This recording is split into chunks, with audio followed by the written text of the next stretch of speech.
Hey everybody, it's Bridget here. We're back for another episode of Role Playing Public Radio. We're bringing you, I think it's episode 4 of the Drow and Dracoliches campaign, which I've said this several times now, but that's just the name of it. Tell Patsy, put that on the art. I don't care. Let's get it going. I'm joined again by our 3 wonderful players. If you go ahead and introduce yourself in Discord order, please. All right. I'm Faye. You know who I am. Hi, I'm Rachel. I am Lydia, or Winter, depending on who you ask. Excellent. And they're playing our 3 wonderful characters, Rushk, some kind of doctor, Daelia Valsa, a albino elf warlock, and Xastra Telarr, upstanding paladin of Eilistraee. When we last left our heroes, they descended into the depths of a temple that they, as they were going on, realized was a temple to Jurgal, the god of the dead, the recorder of the dead, actually. Since he's not technically the main god of death anymore, Faerun gets complicated every time they release a new edition of D&D. And after overcoming many trials, which involved going into the demi-plane of death, and then having to contend with, like magic traps and zombies and things like that, they found Xastra, who is probably some kind of agent of Jurgal, who was with the bound Dracolich Eilistraee. He used to be an ancient rose dragon who's been in that temple for a very, very long time. At the end of the session, Xastra used one of the memory crystals to impart a certain amount of divine power to Eilistraee, who then freed herself from her prison and went somewhere else. We don't know where, but we're all seasoned adventurers. We could probably do some legwork and figure that out for ourselves. So that's where we'll pick up. You are in the former prison of Eilistraee. You're standing with our buddy Xastra, and for those of you who may not remember, last week he's an 8-foot-tall, sort of mummified body with a skull for a face, with burning blue orbs of fire for eyes, and his bottom jaw has been replaced with an unraveled scroll that words appear in ink and drip down it as he speaks. So, Pretty sick. What do you all do? I think we wrapped up talking to everyone here, didn't we? I think we're basically... I think so. Yeah. If you came up with new questions from last time, that's great. Otherwise, yeah, Xastra can escort you out of the realm of the dead. Yeah, I'd like to ask him if he can just get us out of here post-haste. If there's any possible way that you could sort of subvert the lengthy set of stairs that brought us here, that would be much appreciated. You will find that those stairs are no longer a problem. Oh. And I'm sorry that your descent into Eilistree's prison was so arduous, but of course that was the intention. Prisons are an isolationist place by nature. Yes, architecturally it was very impressive. Well, thank you. But as you leave, you'll find that's no problem. Rushk sighs in relief. Do we still have our... I think we had consequences from last time. I don't really know if it counts. You should still have consequences. Okay. Rushk, yours is going to fall off in one turn. Or one scene, rather. And then Daelia's, yours will fall off the scene after that. Okay. I believe Rushk is winded from the stairs, and... What is it you wrote down? I've got it right here on the sheet that you said, drained by Devil GF. Yes. Mild consequence for Daelia and Valsa. Okay, so it sounds like you want to leave. Yeah. So you head back to the barrier to the prison. The prison itself is sort of dissolving around you. Not fast by any means, but having served its purpose, the demi-plane is now beginning to collapse. It's sort of unraveling, which is kind of cool to watch, and it's going slow enough that you kind of want to hang out a little bit and see how it goes, just because you don't get to watch this kind of thing very often. But also the thought of being trapped in nothingness forever or being dissolved along with it is not particularly appealing. So as you head back to the border of the semi-plane, ink beeps to let you know, And Thank you, the Ink. Kasser places a bony hand on Rush's shoulder to stop her for just a moment, as the other two are walking ahead of you. And he says, "Before you go, Doctor, I do have a warning for you. That shade is much more clever than he seems." Rushk narrows her eyes and says in response, "I'm sure I don't know what you're talking about." "Of course not. I'm sorry to have troubled you. Please Not at all. enjoy your walk." I will nod and follow after Xastra and Daelia. Okay. So you come out of the demiplane, and you expect to be, because out of the prison, you expect it to be that battlefield with the zombies and things like that. And that's no longer there.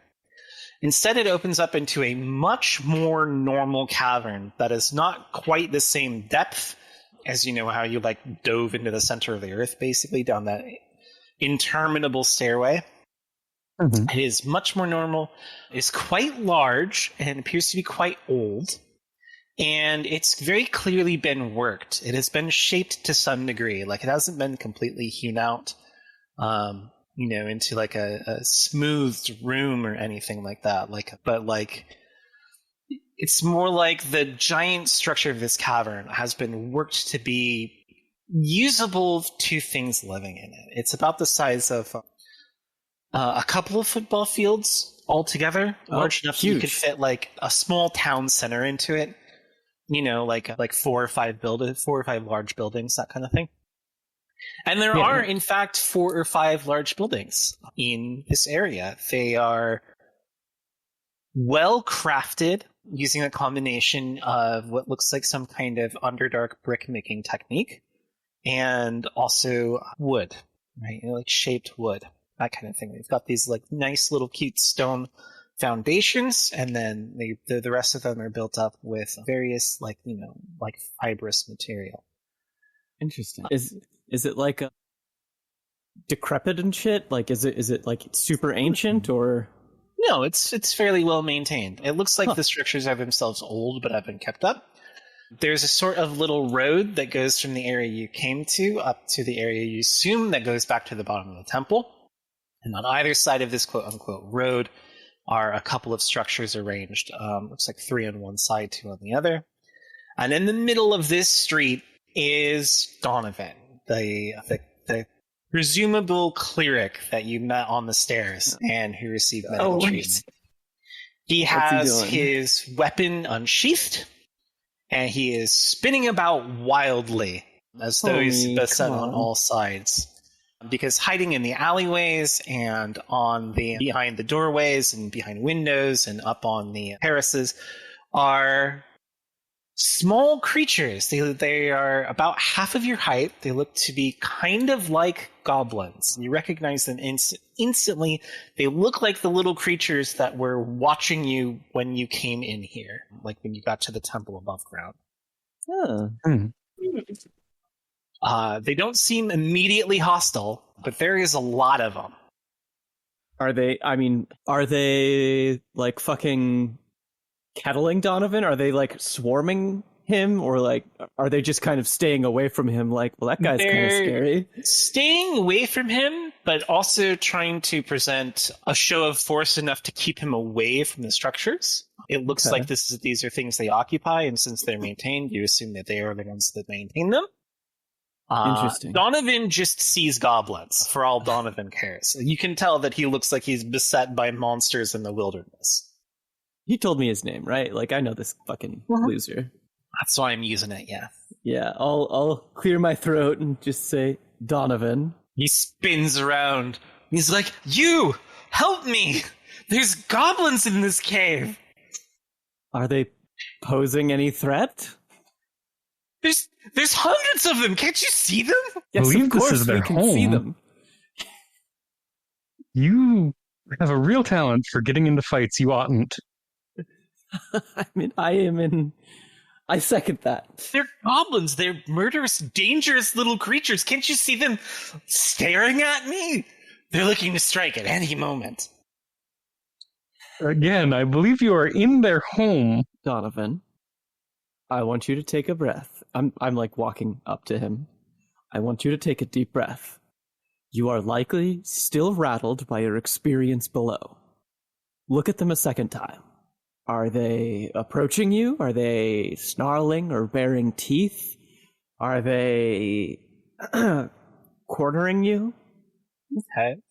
You know what? I think it'd be very funny if Donovan were to cause a problem. So let's have you make a contest. Your persuasiveness versus Donovan's mental understanding. I'm not touching him yet, so I don't get to add my whatever. So that's just a... What do I add? Something plus charisma? Yeah, you just roll your number of dice and then add your charisma. Roll your There's 4 a 1 fate plus dice. 2 equals 3. Okay, your 3 beats his 2. So that's pretty good. Yeah. So he's a little more inclined to calm down a little bit. So he lowers his weapon about halfway, and then he looks around and he's like, "Oh, they look a little strange for goblins, don't they?" And you can't help but think that he's kind of right. Now that you are here and you're able to see them like much more up close, they have a sort of a feline shape to them. They have little tails that peek out the bottom of their robes, and they have those little triangular indents on the top of their cloaks that you think might actually hold a pair of triangle-shaped ears. Oh my god. They're a little bit have more triangles. angled upwards than angled off to the sides like those are, and they don't appear to be green. It's hard to look under their cloaks. Quite a lot of them are covered. But a couple of them, you get a look at their hands, and they seem a little bit more like paws. I fucking love them. Adorable. They're very cute. God. Can I just start calling out greetings in common languages? Okay, what languages can you speak? Common, undercommon, Drowish, Drow hand signs. You forgot about speak that. DSL? Yeah.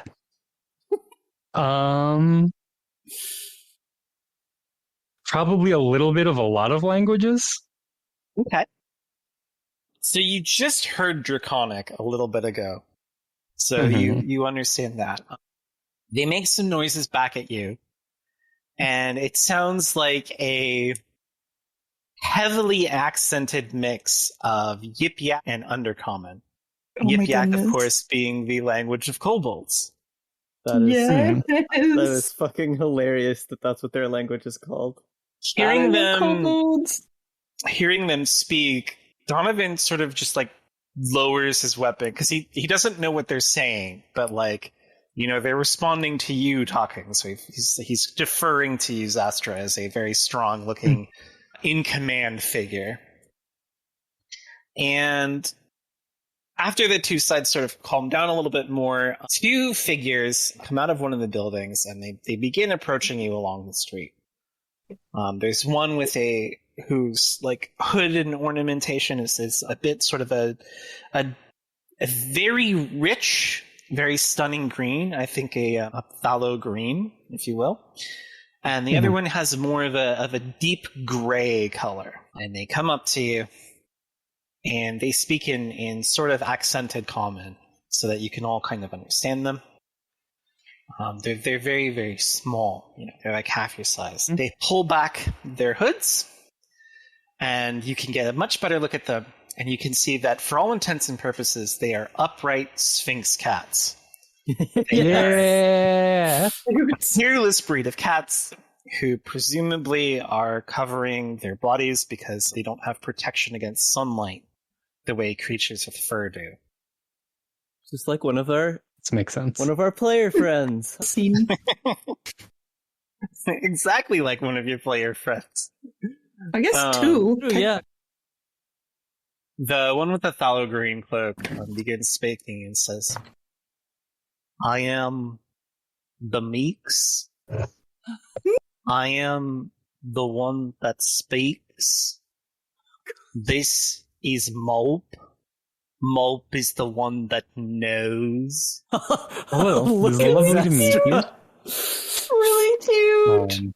I would like to apologize for my acquaintance's rudeness. That is okay. Seems like he is having a bad day. A very bad day, it seems. We have been waiting a very long time for you. Have you Longer now? than all of us have been alive. How do you mean? We talk to the dragon when she's Mm. lonely. And Mop is like nodding along to this whole thing. Mop Oh my has God. in its little paws a very large book that it is leafing through, and it's pointing out things to Meeks. And then Meeks says, "We talk to the dragon, and she lets us know about things in the future. And you are one of the things in the future. And now you are in the present." This makes perfect sense. What did she tell you about us? Yes, exactly. She said that when her prison is gone, we will need help, and that you would come to help us. Of course. What do you need help with? So Mop starts speaking in the undercommon / yip yak, mishmash dialect, and it is very hard to follow. You're getting maybe a quarter of the words. There's Mhm. something about magic and fields and barriers and enemies and living spaces and all kinds of stuff. It's very hard to put together. But the Meeks sort of clarifies for you, and then he says, the barrier of the temple protects us because it keeps us safe and hidden, and it is gone now, and we do not have military or borders, and we know that humans really like militaries and borders. It's very and that true. is scary. Mhm. So you need a new place to stay. We need a new place to stay, or do we need you to help us stay here? We do not knowing. And Mop shakes its head. This is the thing Mop does not know. Okay. Can I spend a fate point to declare a fact? Okay, what fact would you like to declare? I would like to declare that I have a sending stone. Okay. That is tied to one that Laryl Silverhand has. Okay, yeah, this sounds like Hey, something Mom, that she can would I have buy a given cat? you. It sounds like something she would have given you when she just gave you the duties of being the voice of the council, so that doesn't sound, or that sounds perfectly reasonable. All right. So I would like to get in touch with Laryl Silverhand. Okay, so you page Mommy, and Yes. it takes a little while, but later on. What time of day is this, do you think? Is this evening, morning, night? How long How were long do we you in think that you were temple? down here? I don't know. How long do you think you were down here? What is It's fun for definitely you? been quite a few hours. Yeah, It's plus the probably time like distortion of going to the death plane, all that. All right, so let's say it's the middle of the very, very early morning when people don't want to be waking up. So it takes Laryl Silverhand a little bit of time. And you hear that, she's got that early morning sleepy voice, Riz, and she's like, Can I help you, Xastra? What is it? Good morning, Laryl. I have... So we Calling found it people that morning need is, a new place to live. Quite Or generous. defenses. People? I'm sorry, what do you mean?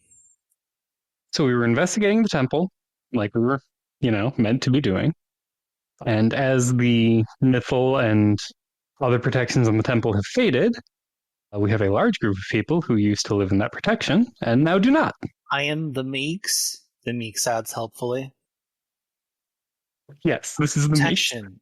I get that's something I suppose can be arranged. What kind of protection do they need? Is this a temporary thing, or The Meeks? is it long term? Long term.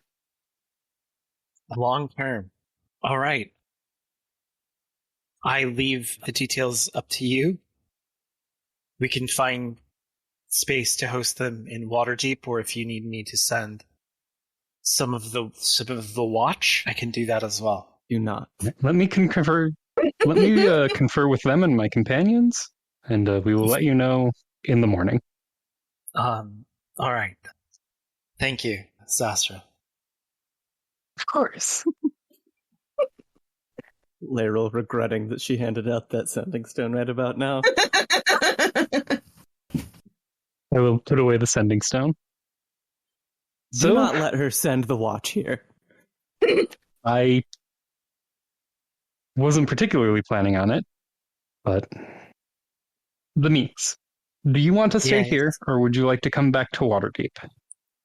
We have lived here for many times, and we have grown fond of it, but we need resources for trading. Would you like to come back to Waterdeep as an emissary? Meeks is thinking about this, and when you say, what kind of resources, Rushk, Mop comes over and has an itemized list that is thankfully pictorial, so you can understand it.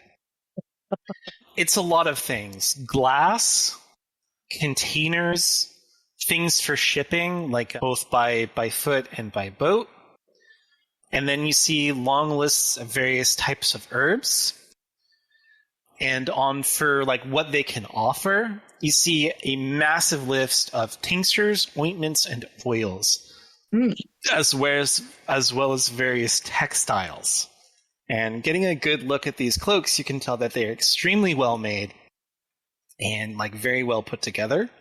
So they obviously have some kind of skill with weaving things.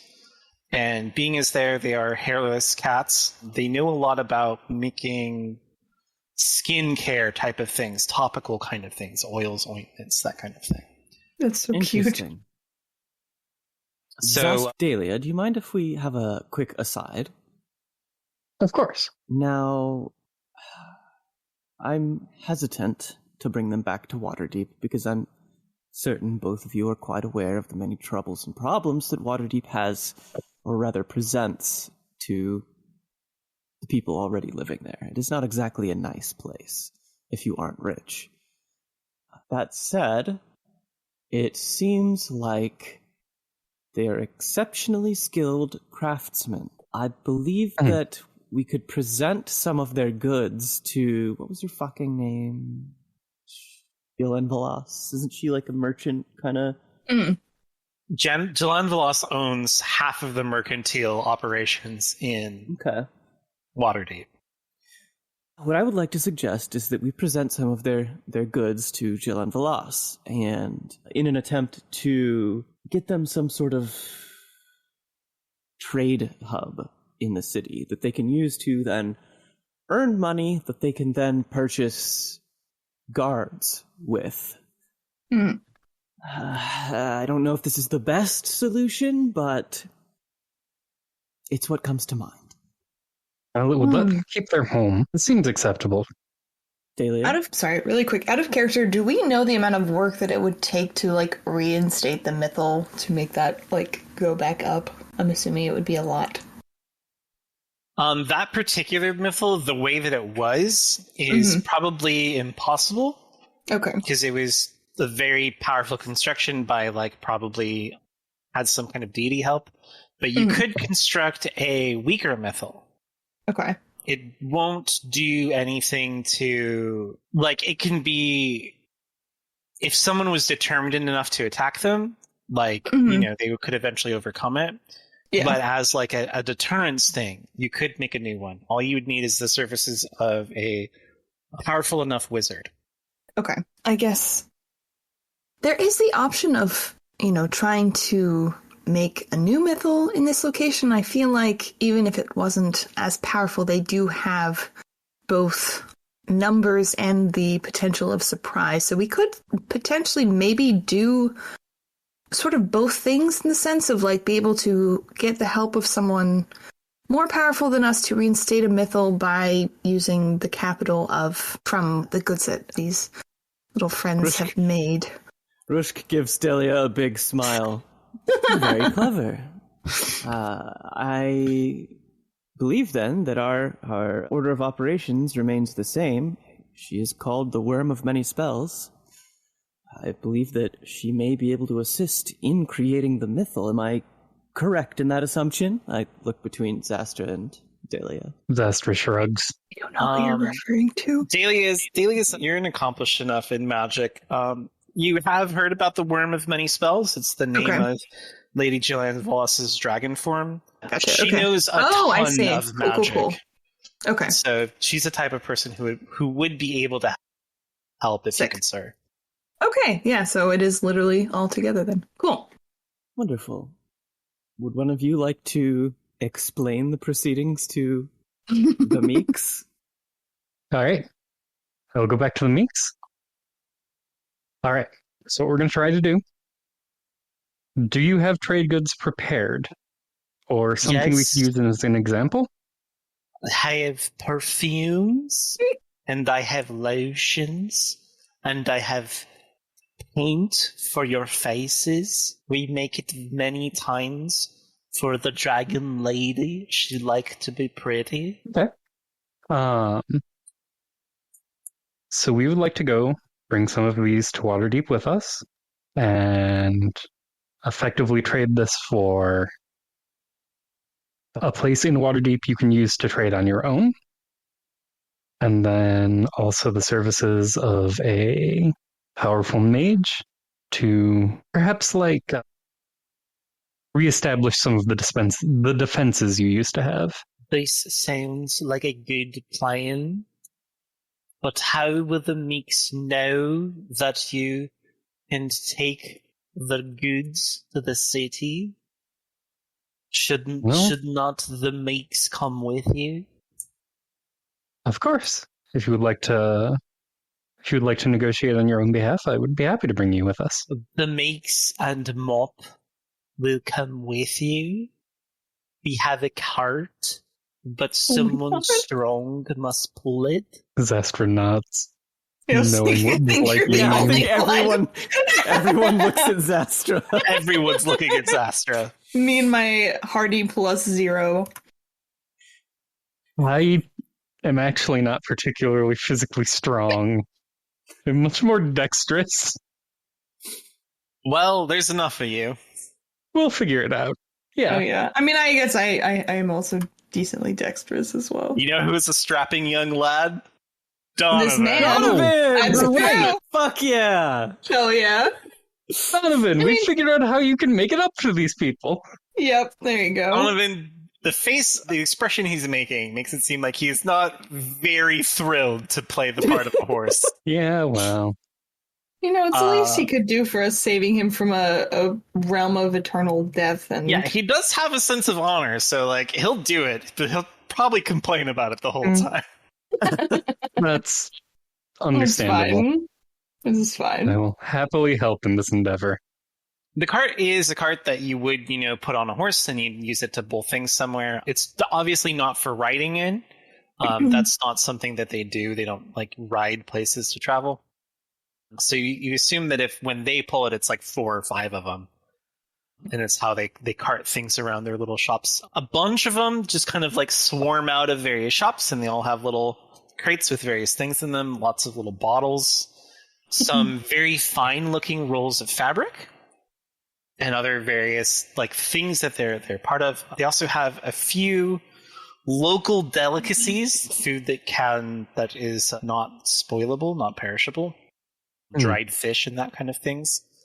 It seems like they've been planning this little civilization sampler gift basket, if you will, for a while. So they probably knew something like this might happen.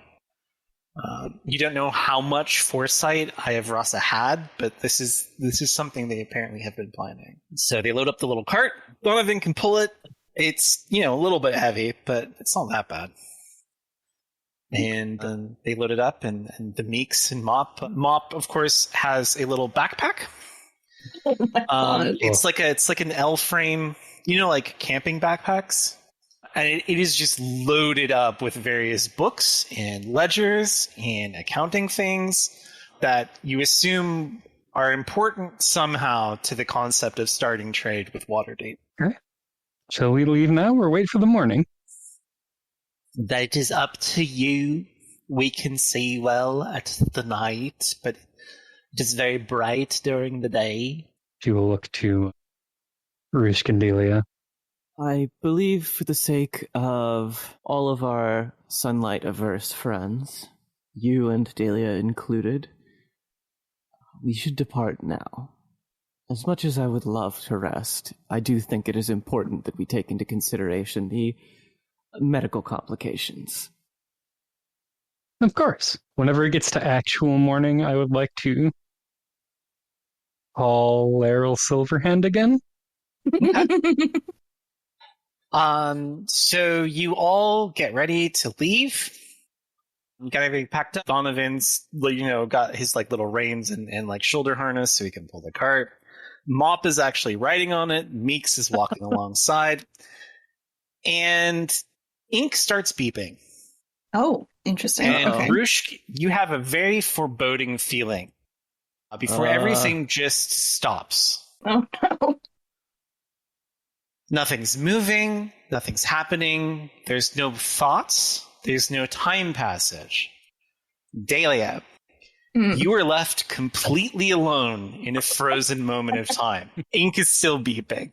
Okay. Oh no! You hear a very breathy sigh and feel a very familiar hand snake its way around your waist. Okay. Daelia, darling, haven't you forgotten something? You know, it's been a very long day. If you, I defer to your judgment. What is it that I've forgotten exactly?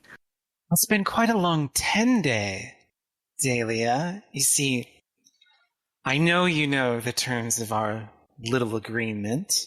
Mm-hmm. You let me have a little snack every 10-day, and I continue to provide you with a fraction of my magical power.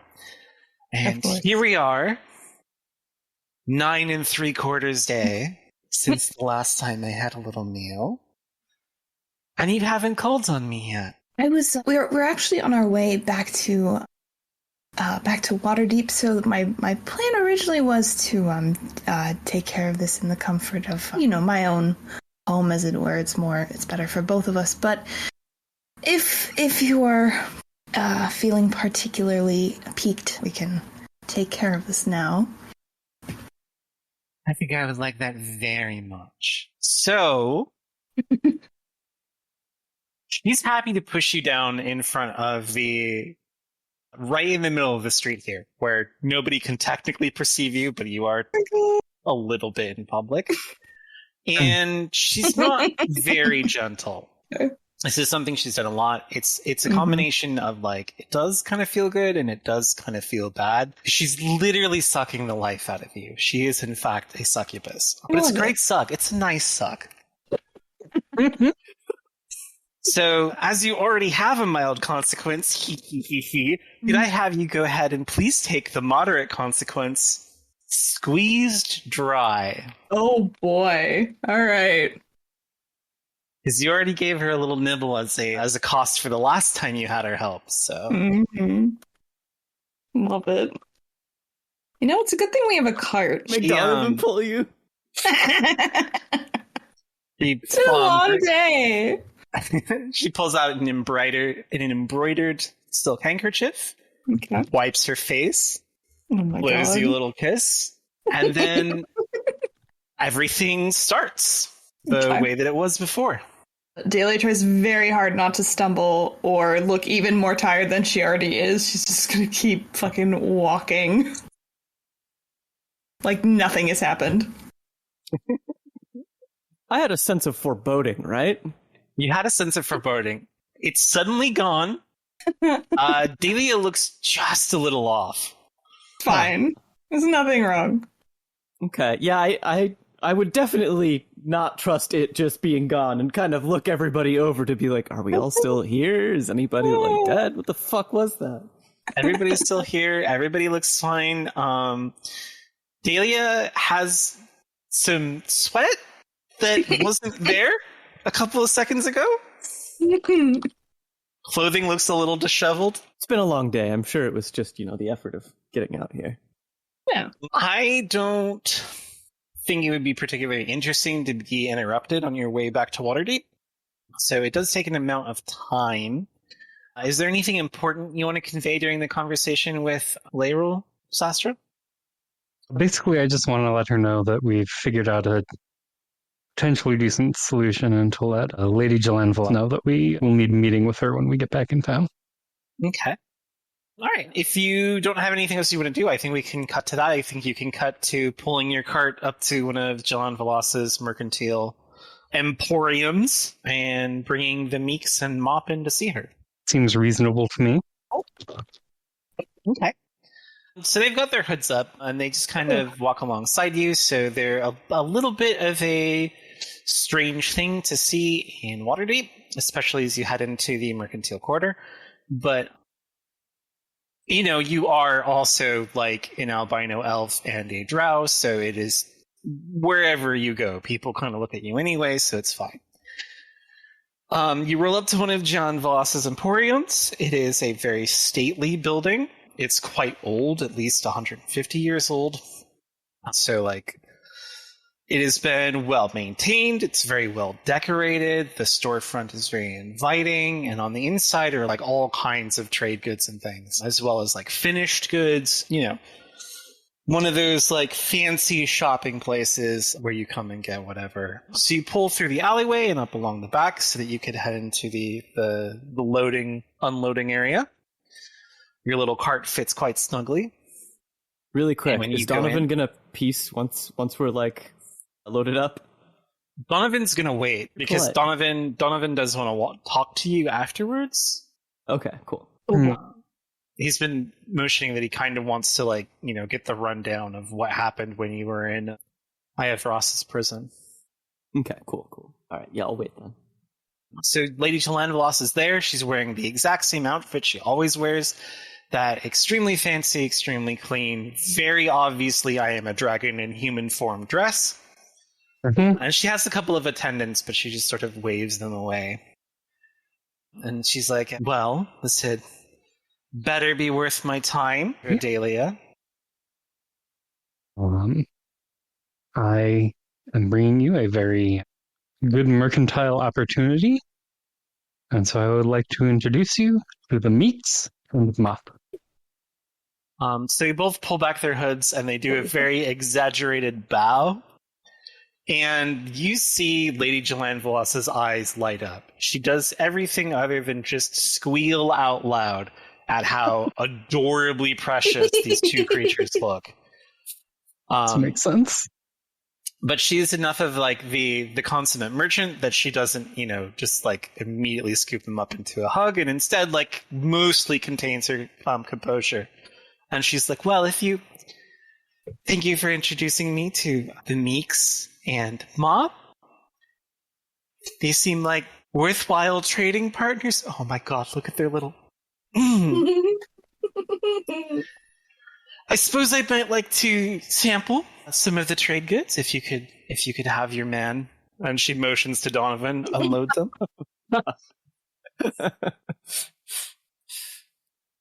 I will motion for him to bring out a couple boxes.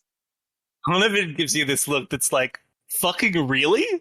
And then she just starts, like, piling the crates off the thing and brings them in. So every little thing that comes in, Jalanvalos looks at and tries all of them. She touches the fabric. She looks at some of the ointments. She smells the perfume. She tastes a little bit of the salted fish, which she, you know, it didn't really land with her, but she didn't hate it either. It's just, you know, like local delicacy kind of thing. But the cosmetics, when they get to the cosmetics, she loves them. She can't go on and starts going on and on about how smooth their application is and how nice it feels and how the combination of it is. Right? It's not oily or greasy like the stuff you can buy in Waterdeep. And so she's just, like, enthralled by it. It's very much like, of all the things that she could sell here, this seems like the big money maker. And so she's very thrilled with the potential for trade relations with the Meeks and Mop. Did we ever ask, like, what kind of creatures they call themselves, or no? You have not. I feel like it's too late at this point. Maybe they'll say it themselves. For those of you wondering, their word for what they are is just the Yip Yak word for us. Interesting. That makes sense. It's very cute. So once Lady Jalen Velas is clearly hit on something she likes, I'd like to step into the negotiations. Mm-hmm. Is there a proper way to address, or a more formal way of addressing her other than Lady Jalen Velas, or is that just kind of the... Nope. All right. Lady is already title enough.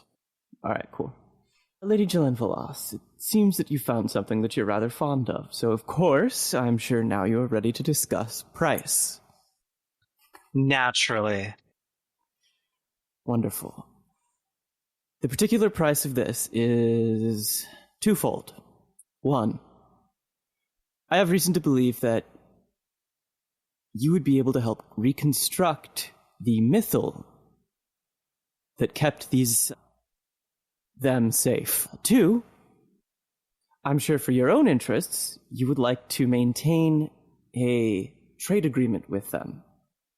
I believe they would need to be furnished with proper licensing as well as regular assistance in exporting, as they have made clear, well, as I'm sure you can see, they're rather small and meek. The meeks. That's right. She chews on her lip while she's thinking. And then she says, well, the trade agreement is no problem. I can have one written up by this afternoon, and all parties can sign off on it. But I would like to propose some counter terms. First of which is I would like for them to maintain their own storefront inside of Waterdeep.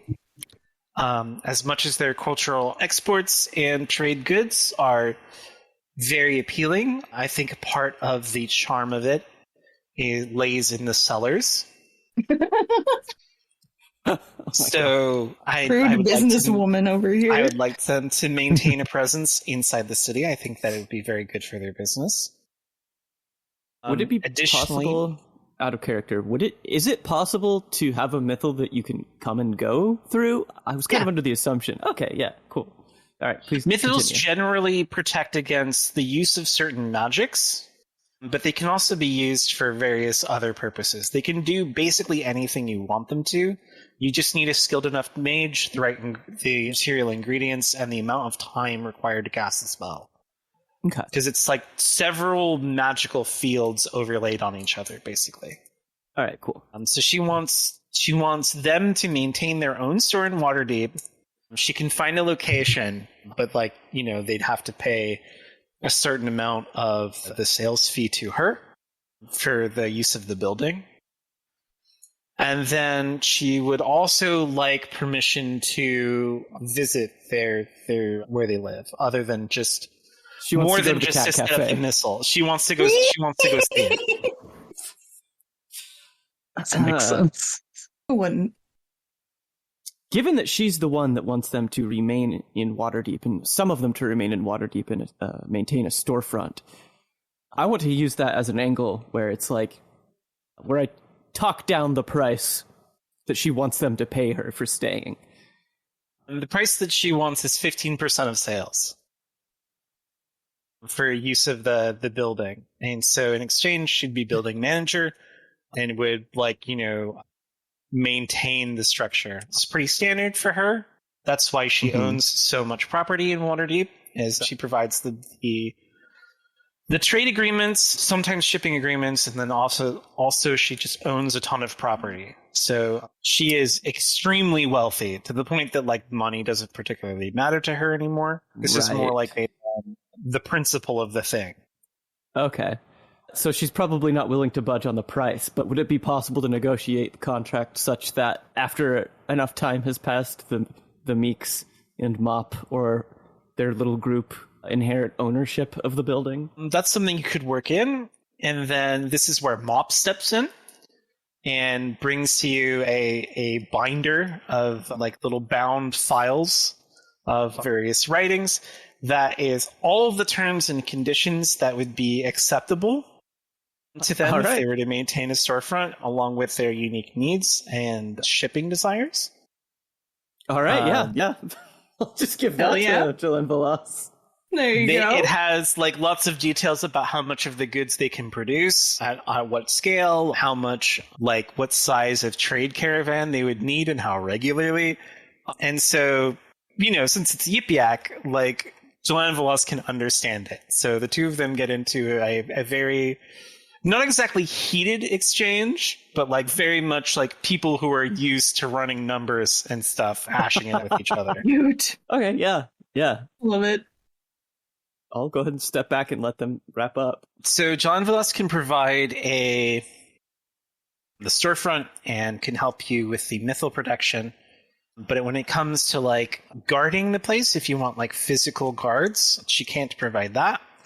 And she also cannot provide the trade caravan. She doesn't have anyone she can sponsor.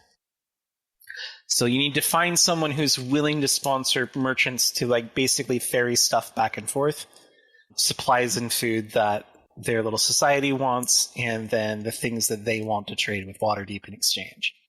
Okay. I have an idea for that. Okay. So I'll let the Meeks and Mop know that, if not at the moment, but I can help arrange that. And I will be in touch with them at the location that they'll be setting up. Okay. There's various properties that Jelaine Velas can rent to them. So the Mop knows the size and shape that they would need. So Jelaine Velas is like, if you don't mind, I can take our visitors into my care so that you don't need to be responsible for them. And she promises she will treat them quite well. Okay. So there you go. You have introduced their little species to Waterdeep, potential trading partners. I want to make sure that we keep an eye on them, because that's going to be a hell of a lot of culture shock, I'm sure, not just for them, but for everybody near them. Yes. Like, the citizens of Waterdeep. I just want to like have people attentive to any possible wrongs going on. For them, it's mostly just like the size of the city. They're not used to like this many people being around. So that'll probably be overwhelming. And then for the people of Waterdeep, they're just little goblins running around. It's fairly strange. But Lady Jelaine Velas is, a dragon and an accomplished wizard, so they'll probably be perfectly safe with her. All right. Yeah. Cool. Okay. So, assuming we're wrapped up with Jelaine Velas, I'd like to have a quick aside with Donovan. Okay. Basically, I just want to pass a message through him to Calum. Okay. Donovan, I'm glad to see that you survived your ordeal. Unfortunately, the rest of the priests were not so fortunate. When you return to... Give it to me straight. What happened down there? They were slaughtered to a man by raised undead. I figured as much. I didn't want it to be true, but, without the divine power we once wielded, it seemed almost inevitable. It was almost certainly a suicide mission. I mean, we didn't want to call it that, but... Well, we're quite desperate. I can tell, which is why I'd like you to carry a message to your master, your head of your cloister. I'm not sure what title. We're all not sure how we relate to each other. And just the name, then. I'd like you to take a message to Calum before you make any other moves, in order to ensure that it is not another mass suicide. Tell Calum to come and visit me at my clinic, and I'll give him directions and location for my clinic. I'll do this. Thank you for, once again, saving my life. Of course. I'll smile and squeeze his shoulder and remember the fact that I helped slaughter his friend. Yeah, but you didn't tell him that part. It's fine. No, of course not. No, why would Murder. So as for the matter of moving trade goods between the Meeks and Mops place and their store, I do want to point out that since they are technically part of the Underdark, this is something that the Church of Eilistraee might be interested in. They do sponsor merchants. They might not necessarily provide the actual bodies to move things, but the starting capital and like road tolls and that sort of thing, they're more than happy to pay for. Interesting. So Xastra would have an in for getting that, right? Xastra would have an in. Xastra could basically go and ask the Temple of Eilistraee for whatever she wanted within reason, and they would at least consider it. Mm-hmm. So basically you just need like a wagon and people to drive the wagon and load and unload goods, right? And then probably road guards too.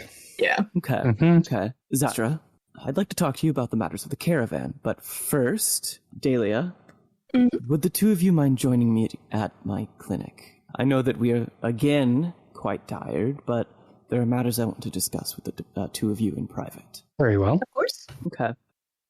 So, unless there's anything else we want to do beforehand, should we just jump ahead to the clinic? Yeah, this is your scene. Go ahead. Wowie Please zowie. narrate it. All right. Wowie zowie. Wowie zowie. So, it's like morning now, right? Yeah, we can say morning. Okay. So we pulled another all-nighter.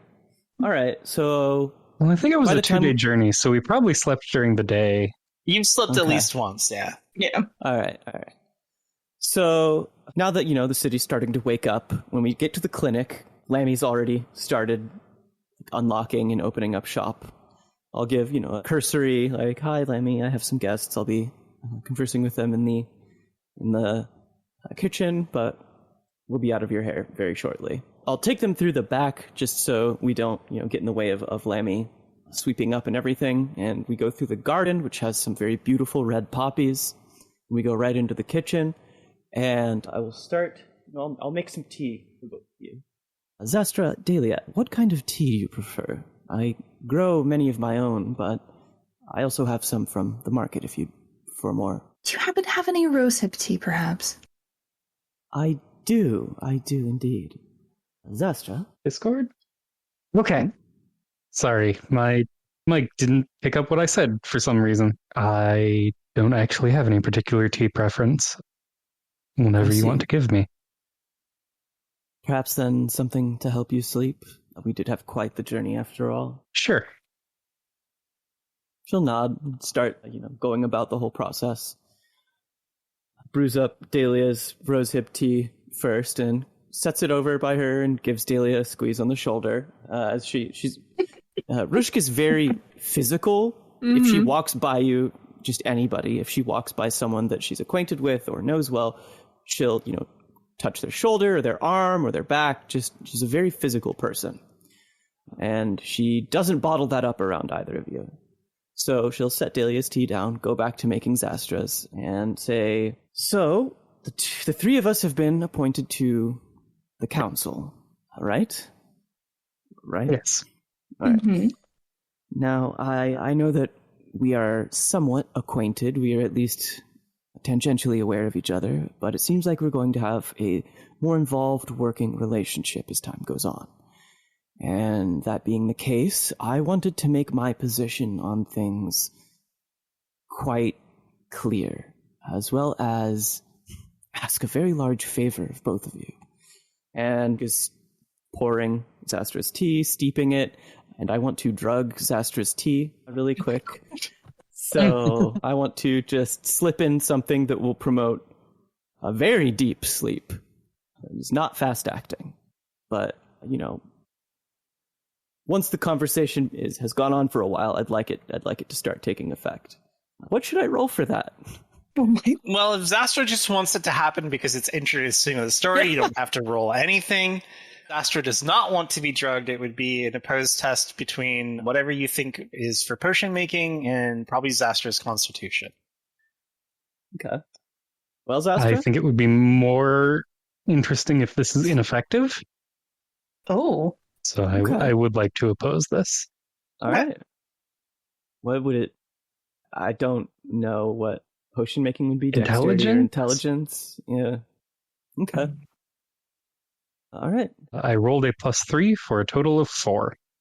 Oof. I rolled a 3. 3 total? All right. Yes, a 3 total. You can spend fate points if you really want this to work.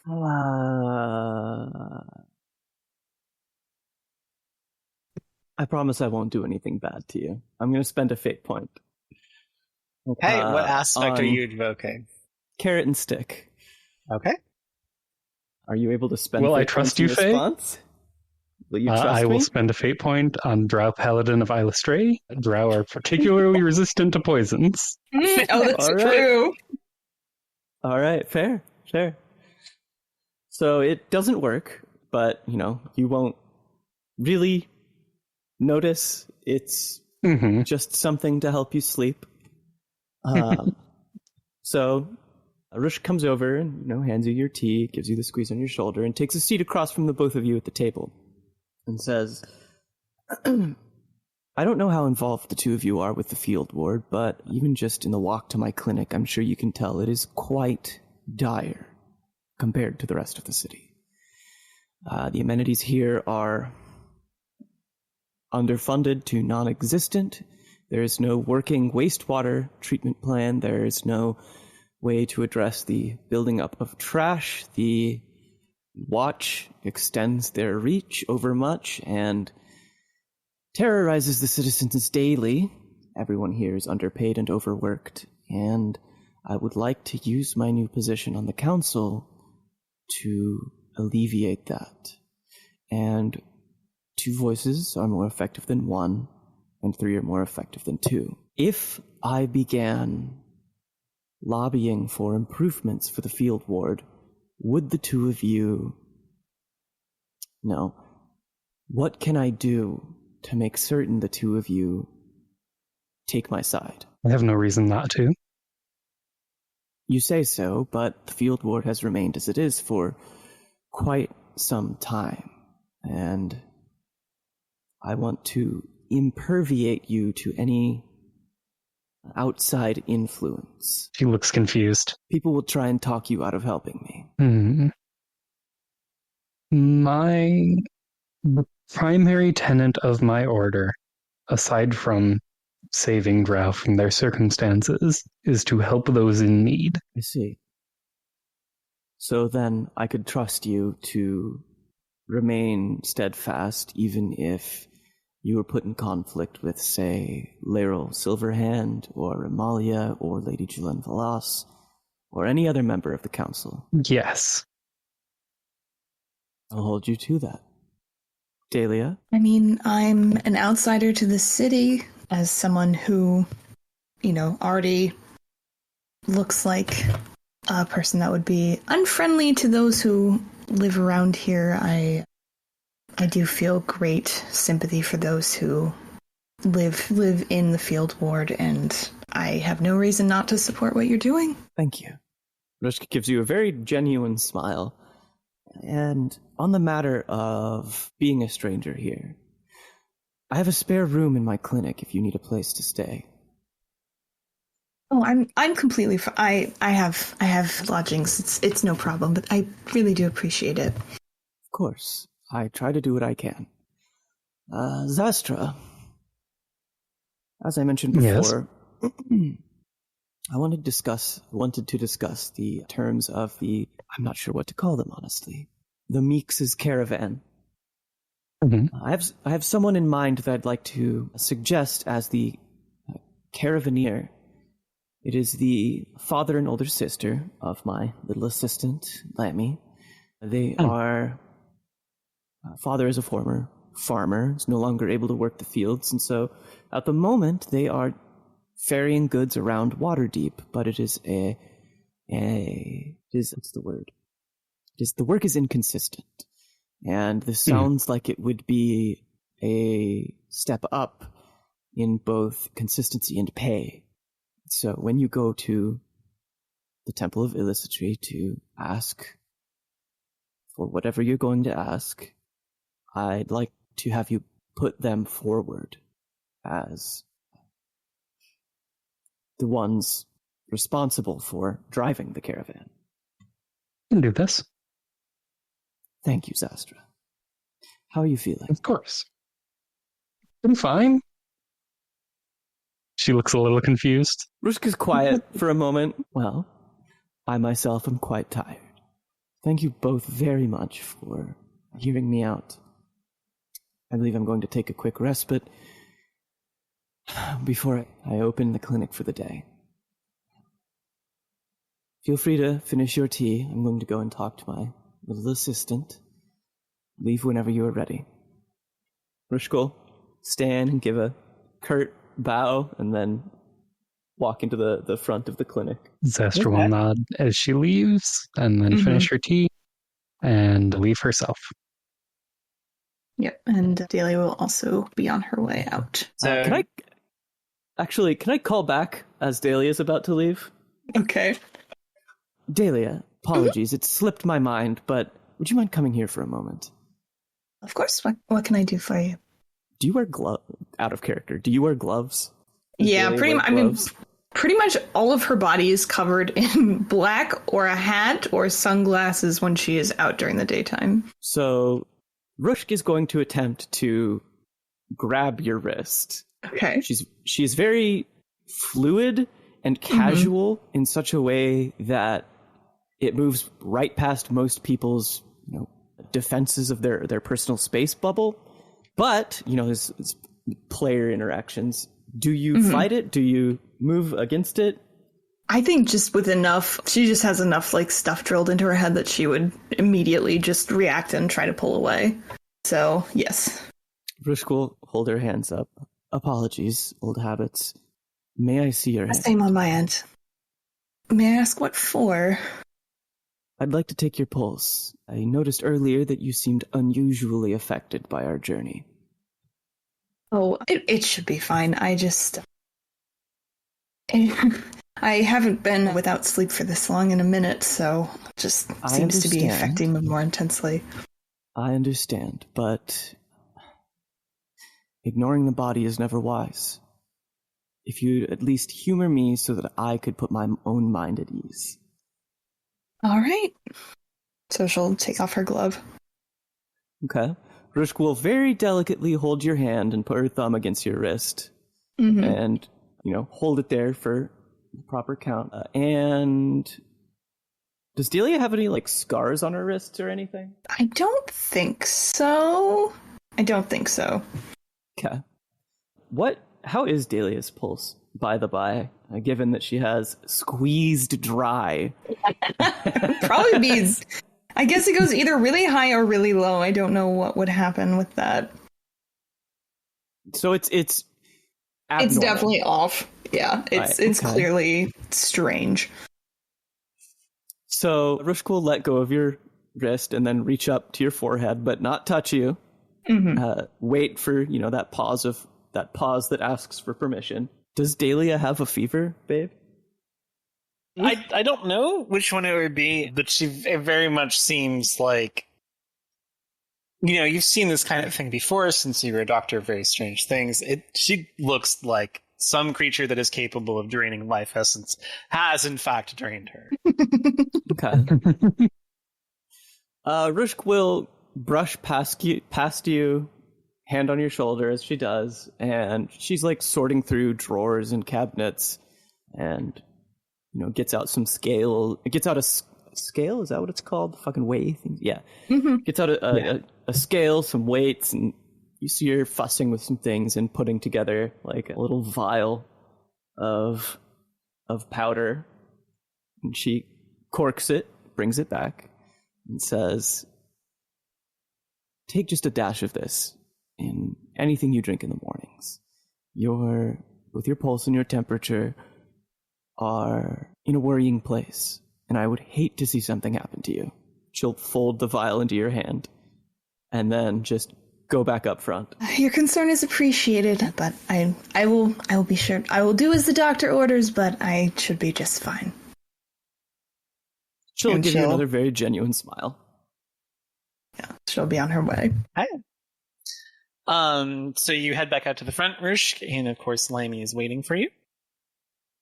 She's just doing normal store things for opening up for the day. I think probably a package that Rushk was waiting for has arrived, and she'll beckon Lammy over, set it on the counter, be like, go ahead and open it. That one's for you. For me? A present? Oh, you didn't really need to, Miss Rushk. Oh, it's really no trouble. I'm sure you remember the book on magic that I ordered for you. Yes, I liked it very much. I'm glad to hear that.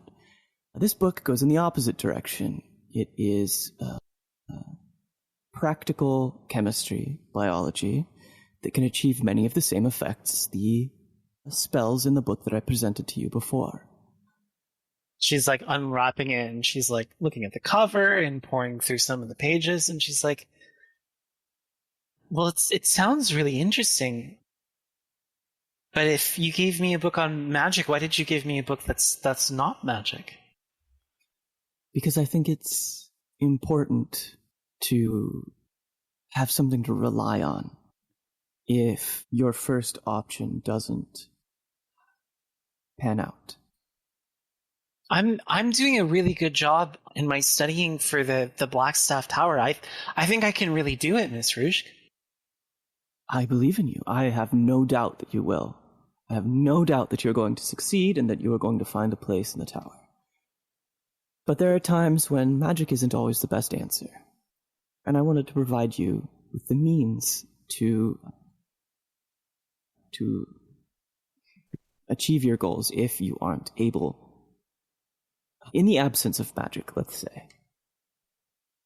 Well, I guess broadening my education wouldn't hurt any. Thank you, Miss Rushk. I'll read it cover to cover. Always the diligent student.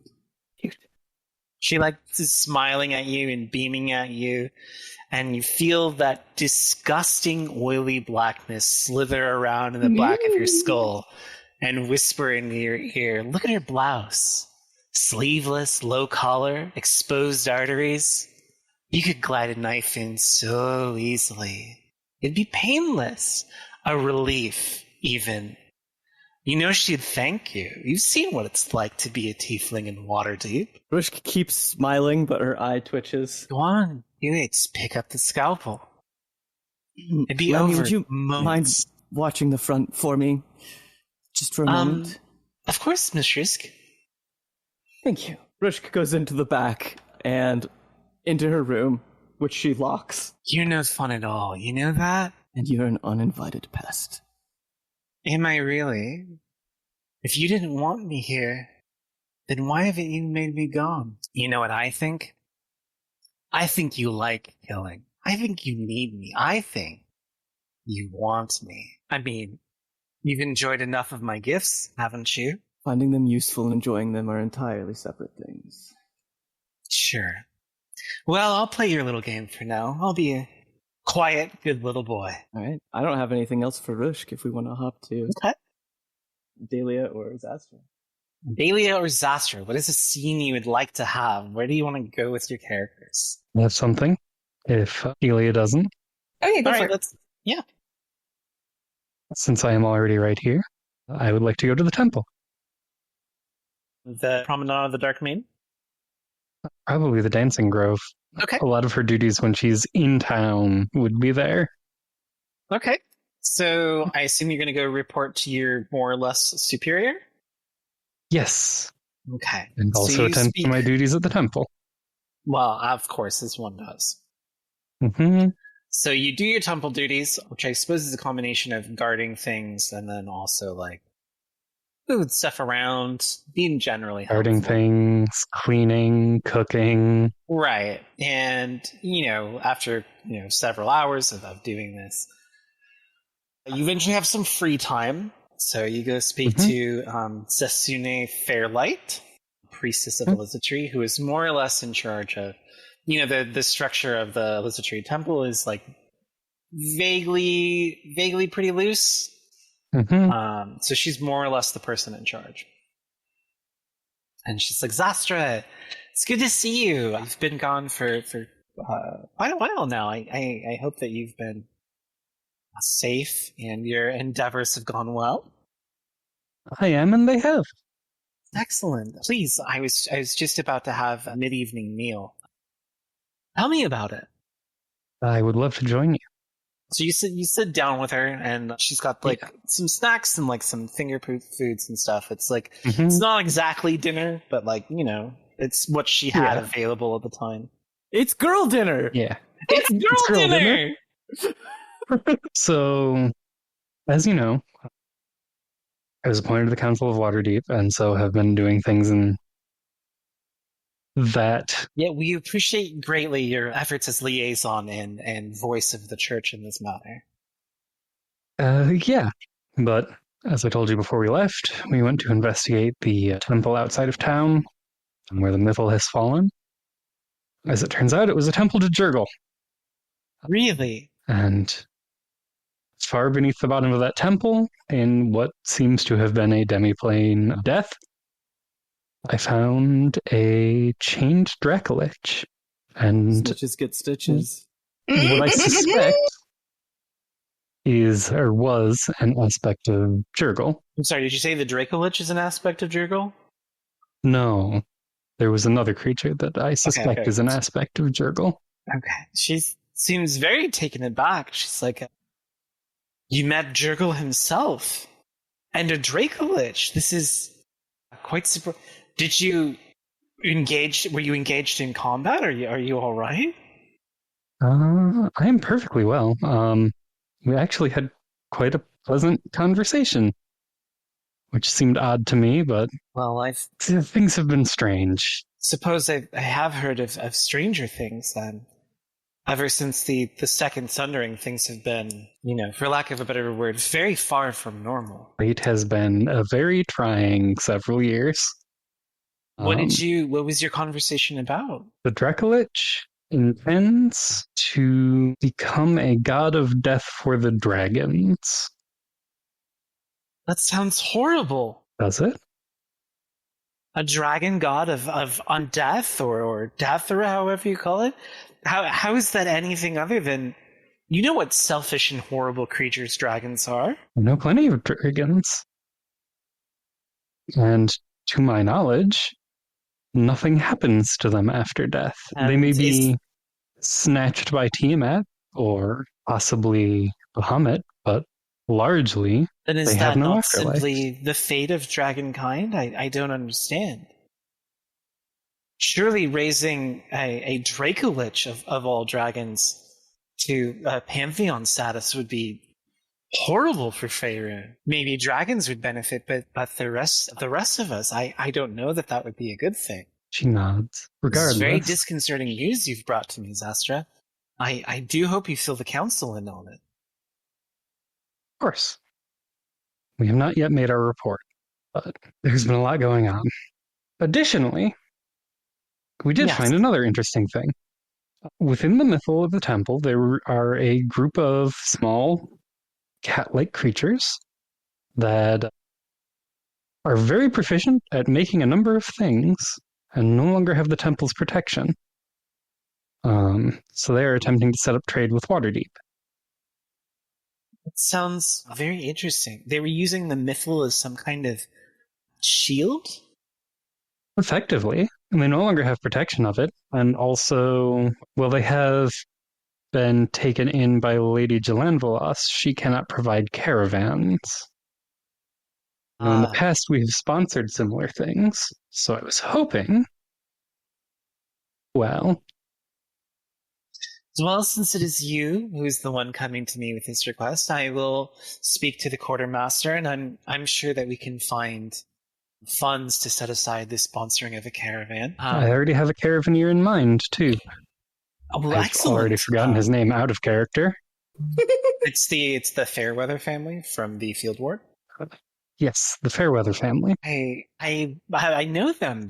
We've seen them, out and about in the Field Ward. Mm-hmm. They seem like a very, very pleasant family. I have no objections to this. Do you have an eye for caravan guards? Are you asking the temple to provide protection, or do you also have a group in mind? If we could provide protection, I don't actually have a group in mind for that. She seems amenable to it. I mean, it's not a very long trip, and establishing positive surface relations is like the point of the temple that's up here. Yep. So getting to work with more Waterdeep citizens is obviously within their benefit. So, They'll probably spare a couple of maybe not Silverhair Knights, but the rest of the militant arm of the church. Probably send some guards for the caravan. Yeah, it's not unreasonable for a follower of Eilistraee to know how to fight. Oh yeah, no. I mean, like not the Silverhair Knights, but like the other like Mm-hmm. martially inclined members of those would make excellent guards. Yeah. They're all quite skilled. Yeah, so she's happy to set that up. She'll handle the paperwork and coinage part of the thing for you. You know, since you're instrumental into retaking the Promenade of the Dark Maiden, and you've done nothing but promote positive Drow relations for however long you've been with the church. So she's more than happy to make this accommodation. Yeah. And then the other thing is, I and my companions have been assigned to help with the derelict situation. The derelict situation. What is that? Is that the refugees that we transported the other day? The refugees we ferried through here. Yes, tell me more about that. A city that was taken from Faerun 100 years ago and has only recently been returned. They were severed from Lolth's communication during that time. He audibly gasps because she remembers the silence of Lolth. She knows what that could have meant. The first 70 years were apparently quite bad, but 70 seems they have years. mostly gotten it out of their system, and now their cavern is flooding. Flooding? With seawater? With seawater, yes. Well, Xastra, as you already have a position on the council and you've spoken to these refugees before, I'm making this your top priority. And an entire city of Drow who are freed from the clutches of Lolth. There's no greater work for us than that. As soon as you can, please take some kind of undertaking scouting party to Derelict so we can see what things are like. Of course. There are several reports I have to make, but I plan to leave on this very soon. If you need anything for your journey, anything to help with transportation or additional forces or anything, please let me know. And in fact, she goes to her personal belongings, and she comes back with a collection of sending stones. She's like, here, distribute these among your party if you ever need to contact us for any reason, or the priestesses of the Promenade. I'll be setting up a party to come to your aid. Thank you. This will be a great help in our journey. Of course. It's nothing. She will take the stones, and that I don't have anything else. Okay. Daelia. If you don't have any ideas for scenes that you would like to have with Daelia, I can inflict one on you. I mean, when you put it like that, my only other idea was her getting some sleep but then going to check on the refugees, but I can't say no to being inflicted upon. Okay. You're trying to get some sleep. Okay. Let's say. Good. And Daelia just can't catch a goddamn break. There are always mean women that want things from her. So you're tossing and turning in your bed, whatever inn I'm assuming that how you have frequent lodging at. Mm-hmm. When you feel a very cold breeze sweep across you, enough to wake you up. Mm-hmm. And you look over to the window and find that it is, just completely open, and crouched in the frame of it is a silhouette of a woman that you know quite well. Her name is Sinril Bainra. Mm-hmm. She is a House Bainra assassin and something of a social sister to you. She was, when you were being set up as a double agent spy within Menzoberranzan, she was trained alongside you. You've had a very cordial working relationship with her. Okay. So it's a little surprising because, she could have used the goddamn door, but she's here now.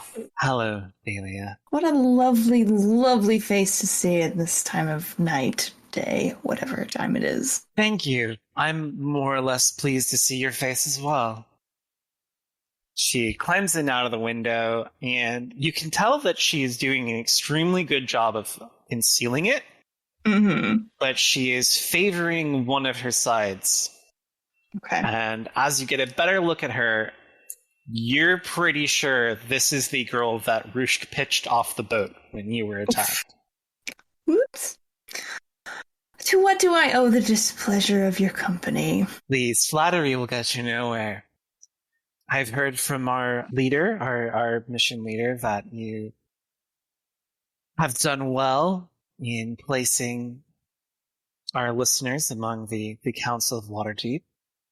And we have come into some information that I think is very important. Very soon, it seems like your little group of freaks or whatever will be going to survey the alleged city that disappeared 100 years ago. I would like you, on behalf of our mission leader, I would like you to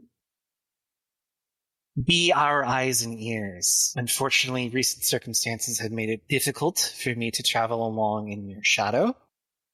Oh, look at you. Are you hurt? Did something happen to you on that boat? It's barely a scratch, but you know how things can be. Must be nice to be so incompetent, not have people expect things of you. Incompetent? I'll show you exactly how incompetent I can be. And she's like right across the room suddenly. You know, there's a knife. It is pressed very close to you, and it is... She laughs.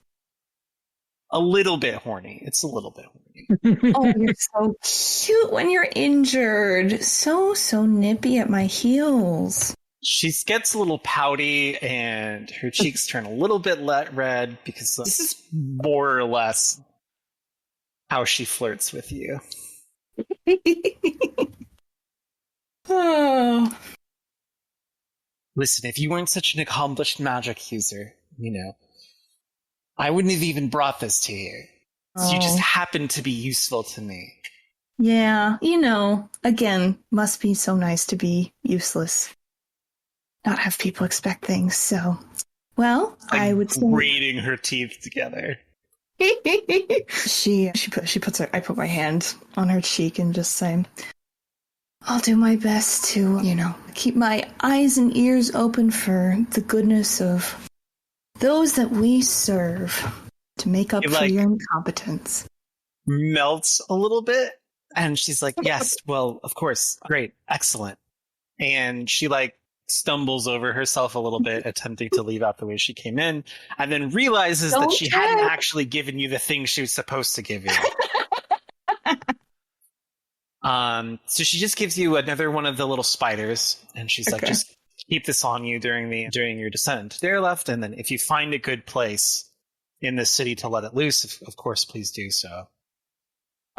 You know, it's always these little spiders. You'd think you all would get more imaginative, but... What's wrong with spiders? I like spiders.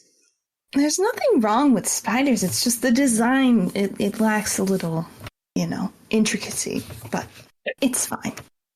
It's designed after our mother goddess. How could you say that it's uninteresting?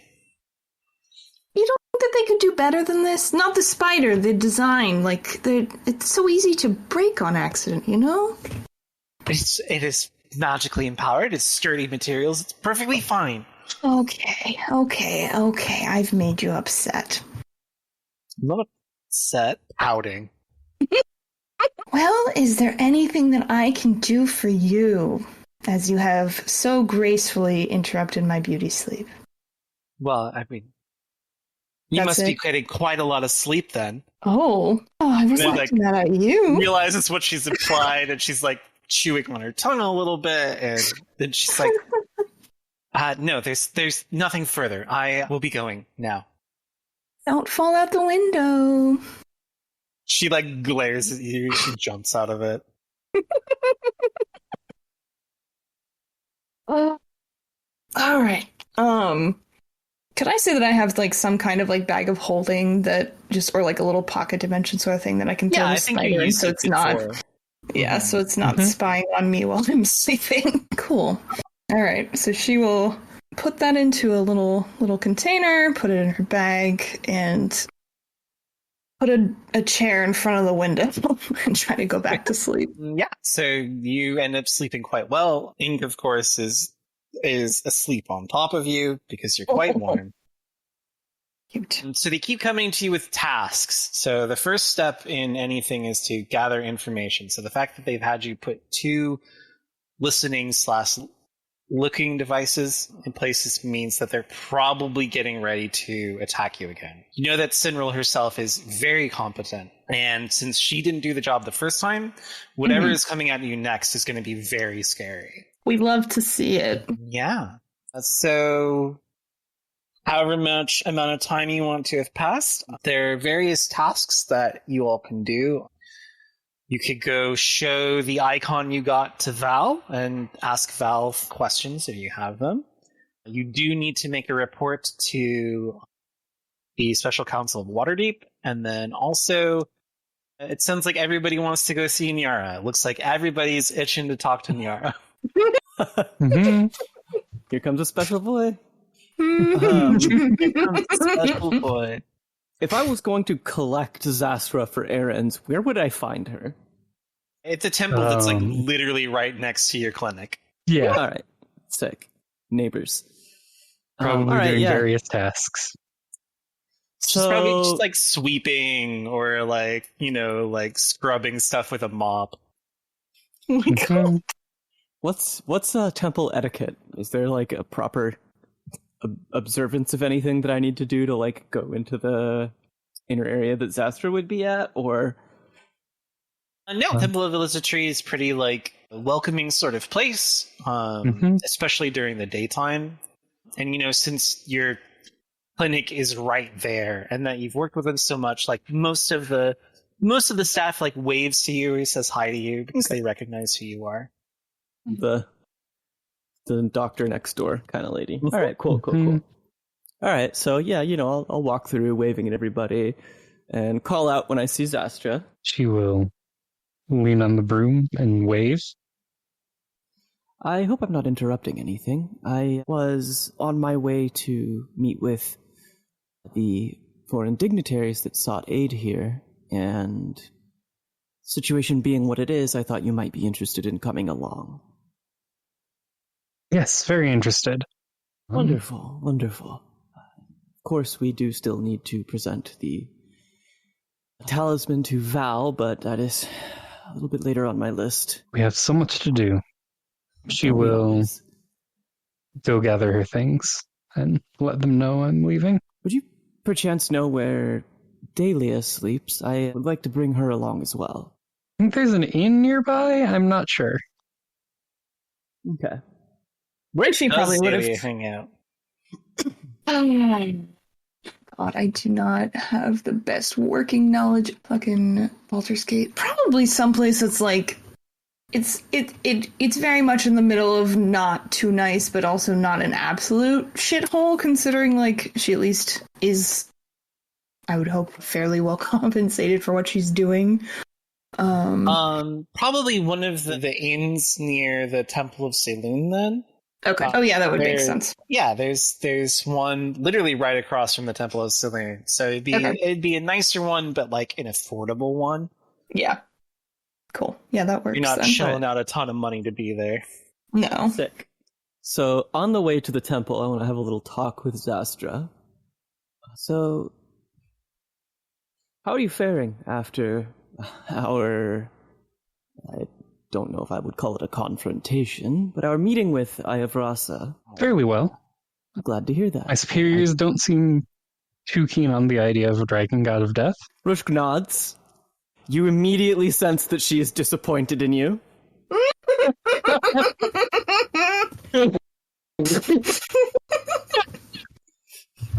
She would have no reason not to tell them about this.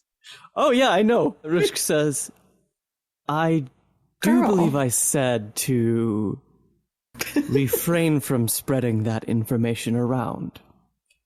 I understand your loyalty to your temple, but go ahead. I have to report on things that I find. You do. Yes, don't you? And Yes. now illustrates my point that I brought up with you last night. Can I trust you to take my side if you are pitted against Layrel or the Temple of Eilistraee? I cannot side with you over my temple. Even if you are not necessarily wronging your temple, but rather withholding information that could hurt people in the field ward. She looks conflicted, but does not say anything. Rushk nods. I had expected you might tell your superiors. Okay. I apologize for cornering you in this way, but I thought it would be a very effective tool to illustrate what I meant. And she kind of gives your back a rub. Now let's go collect Daelia. Of course. I'm sure that Daelia is having some kind of nice meal, because that's included as part of her logics. In fact, you have a regular dining companion, since you're right across the way from the Temple of Saloon. Mhm. Good old Shiria Wallshade, our There she enough is. priestess of Saloon, is always happy to talk your ear off about whatever is going on. Love it. So she's chilling there and is telling you about, I don't know, whatever the latest gossip around the Temple Ward is. Love it.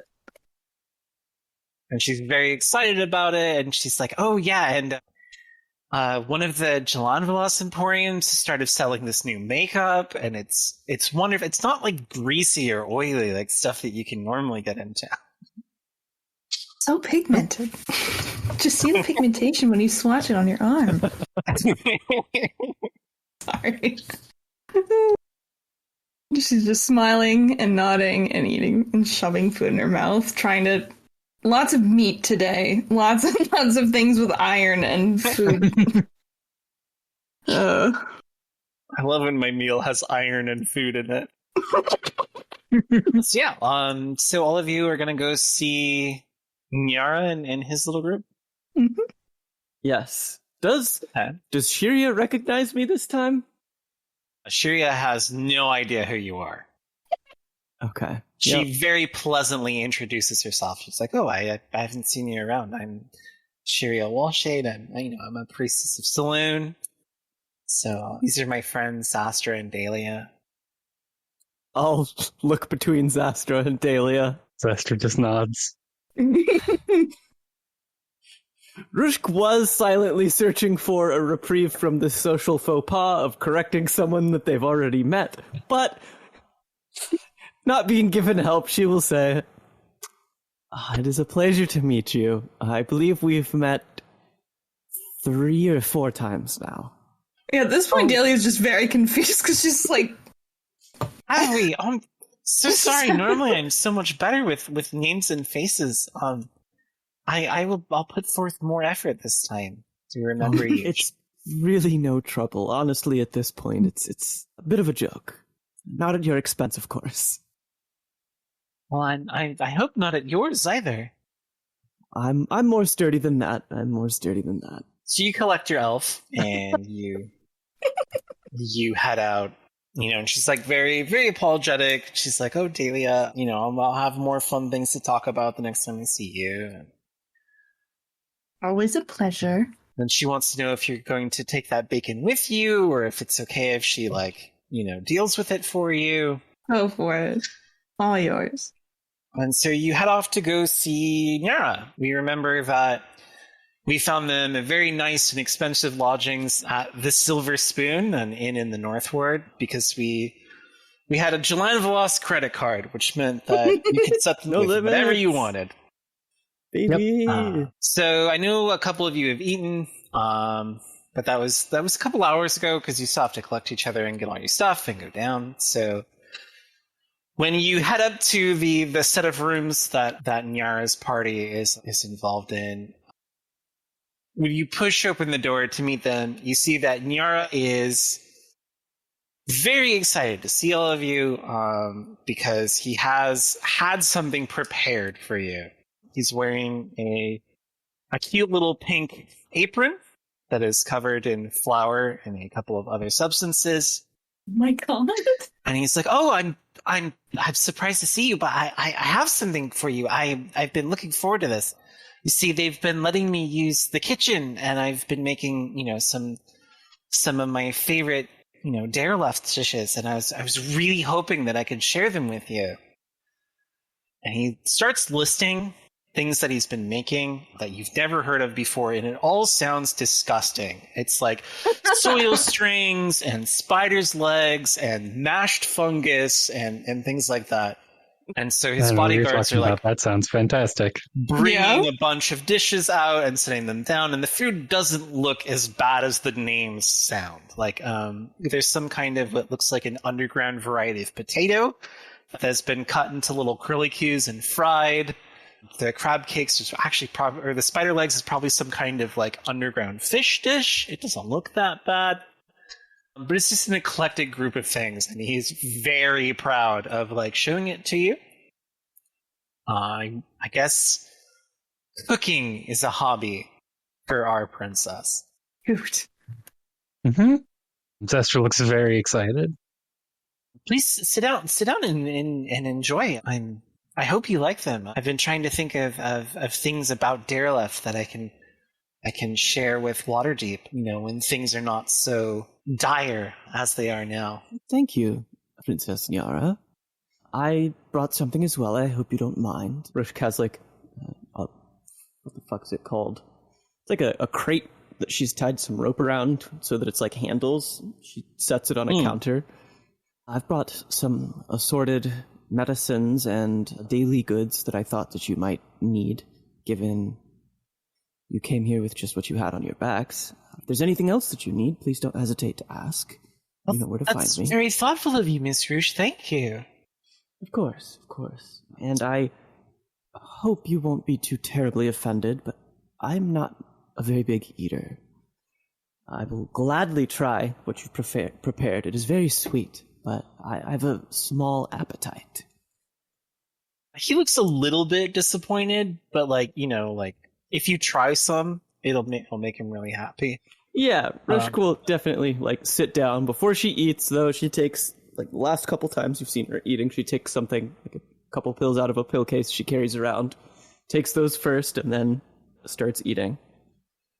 One of the bodyguards steps in and goes through the basket of things you brought first, one at a time, ostensibly checking them for poisons or other hidden unpleasant surprises. Fair. It's her job. So you're sitting around a table of food that Nyara's prepared, and honestly, it's pretty decent. He seems to know his way around seasoning. You're not sure how much it's just him cooking, or if the bodyguards might have helped, or if he got help from people in the kitchen. But it's honestly pretty nice. So you're sitting around the table, enjoying some snacks. What do you want to talk to Nyara about? Xastra is eating this very enthusiastically. It's just like home cooking. Literally. It's very hard to find good cave fish on the surface. Well, yeah, they're in caves. Yeah. Oh my gosh. Oh, that reminds me. She will fish around in her bag and yes, bring out one of the cosmetic packs that Nice. the Sphinx cats had and give it to one of Nyara's guards. Pigmentation. To give to Nyara. So much pigmentation. Yes.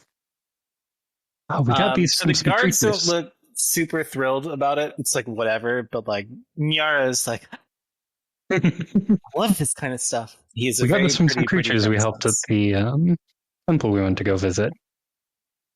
Investigate. What kind of creatures? They didn't really explain what kind of creatures they were. They're kind of okay, have you ever seen those hairless cats? Really? They're cat people? Yeah, they're like that, but they stand up. Adorable. They are very Standing adorable. cats. Well, I would very much like to meet them. And then there's a disapproving glare from one of his bodyguards. And he's like, when I have more time. They've set up a shop. I want to step in really quick and be I believe that honestly it would benefit your cause quite well, as they are refugees into Waterdeep, just the same as you. Establishing relations could help you gain a foothold here. I'll glance between the guard and then Yara. The guard, glares at you and rolls her eyes, and then, leans forward and whispers something to Nyara. Nyara's like, well, I suppose on our way back, or on our expedition back to Dereleft, if we have a moment, we could stop by and see them, perhaps? Gotta take the princess boy to Sephora. Oh my god! Yep. What? That sounds wonderful. And that is also the main and one of many reasons that at least I came here this morning. I believe that, correct me if I'm wrong, Daelia, Xastra, it is about time that we see to the Dereleft issue. Which of course would involve travel. About how far from here is Dereleft? So Dereleft is directly under the coast off Daggerford, and Daggerford is a few days away. So going through the Underdark is quite a trek. It is a couple of days into the Underdark. And also, since they need help right away, it would be great if you could bring people that you think would help with the flooding issue. High-level mages, high-level clerics, perhaps a construction team, something like that. Also, if that was the case, and if we're bringing high-level mages, I feel like finding someone that could teleport us there instead of having to actually do the whole journey there also might be good, maybe? Well, I mean, it is under the body of a god. Oh. Yeah, maybe it's going to be a little... Maybe not. The Church of Eilistraee has offered all possible help in this situation. I need only ask. So it sounds like you get clerics from them, or at least help with transportation, so that's not going to be too much of a big deal. You do also know a sufficiently strong priestess that might help. You could go ask Shiria. She is very free. And then there are quite a few mages that might... I mean, you're already summoning Jalan Velas to do one thing.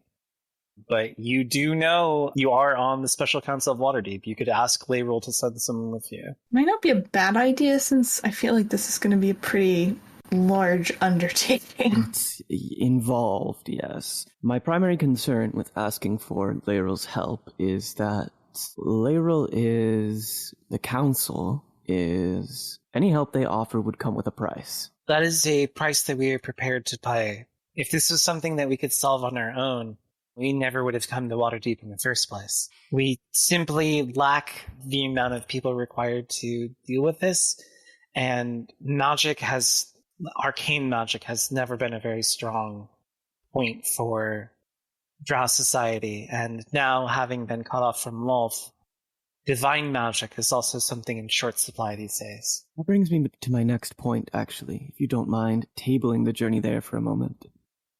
You have been separated from Lolth for quite some time. I'm rather interested in learning the timeline of what happened after that, and what shape things are in now, and what shape they will be in soon. Well, the population of Dereleft is a fraction of what it was.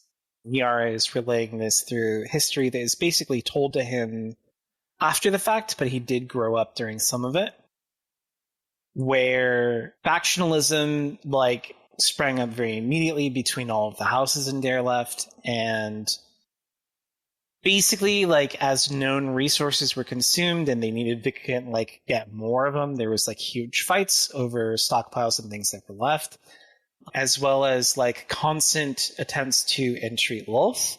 So this started out as days of hunger strikes or rather days of fasting and prayers and constant prayers and that. And then they thought that perhaps they had angered Lolth. And so this turned into self-sacrifice, and then turned into ritual sacrifice until the streets of Dereleft were basically running in blood Yikes! Jesus. For some reason or another. Yikes. So they lost a lot of people. Just drow things. They executed a lot of the lower class, like up to the point where it caused a revolution, as the lowercase, especially the men, were finally like, you know what, if Lolth's not here, there's no one to punish us, and there's more of us than there are of them. And so Derelef kind of had a minor civil war happen, and it was very much like the houses versus the servant class. And it ultimately ended in a draw because the fighting destroyed a lot of the food making industry that they had. And so eventually they had to call a truce or they would all just starve to death. And then that's sort of the time where things started to come down. And so the houses got together with the new empowered servant class, and they basically restructured Derelef's society completely. Which is why Nyara, in fact, is a princess. Normally, men would not have very important positions within Drow society, so Nyara is something of an anomaly, and basically a way to sort of bridge the gap, a concession to the masculine side of Drow society, if you will. So it's still very much a matriarchy. Nyara is in fact a princess, but certainly after everyone is finished dying, it is much more equitable than, let's say, Menza Baranzan, although that's not a very high bar to clear. No, that's not hard to get to. They also don't have a survival class anymore at all, out of necessity, because if you attempted to still keep slaves in that situation, it did not work out. So I don't imagine it would. Nope. Derelef is more cosmopolitan than Drow society normally is, because they have like actual like non-Drow representatives inside the society. They don't hold a lot of power, but they're also not, like doing hard labor anymore. So yeah, imagine. What concept? Awful. So the infighting has vastly weakened them. So they don't have the construction know-how or the materials to like plug the hole non-magically.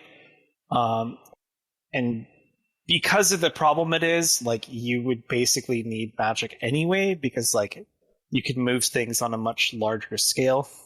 It's not something that they could work at for a time. It's something that needs to be done very soon.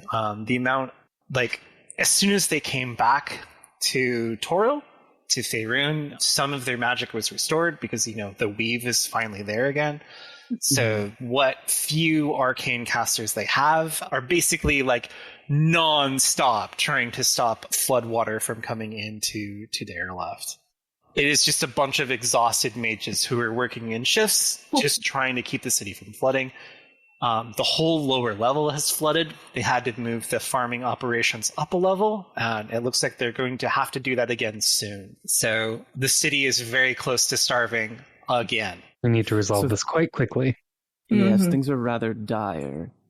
In that case, perhaps it would be best then if we prepare to set out as soon as possible, and we can continue our conversation on the road. I would love to hear what your plans for Derelef are after this has been resolved. Yeah, that's definitely something that they want to talk about. Unfortunately, it looks like we're coming up on time. So unless there's anything immediate you want to talk about with Nyara, I think we should call it for tonight. Yeah, I think this is a good Perfect spot to call it right before we assemble the caravan to head out there. You're going to need so many people that you have to bring in so many favors that Rushk does not want to have.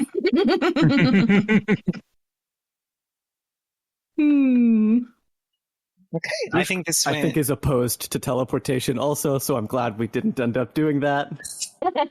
Well, we didn't even know how to teleport there. I think teleportation is something that you could set up after you've already been to Derelef once. That's something you could go talk to the priestesses of Eilistraee with. Yeah. Yes. but definitely not the way to get down there in the first place. It's fine. If the princess just describes how it is, we'll definitely get to the right place. Absolutely. Well, we could teleport to Daggerford. Because there are plenty of people who have been there. That's true. Yeah, you could teleport to Daggerford. Yeah, so all kinds of people you know, all the kinds of people you could be introduced to. I think forming the caravan and then setting out for Dareleft makes it an excellent next adventure. So we'll see all of you again next week. Thank you for being here. I hope you've been having a good time. Bye, everybody. Bye. Bye.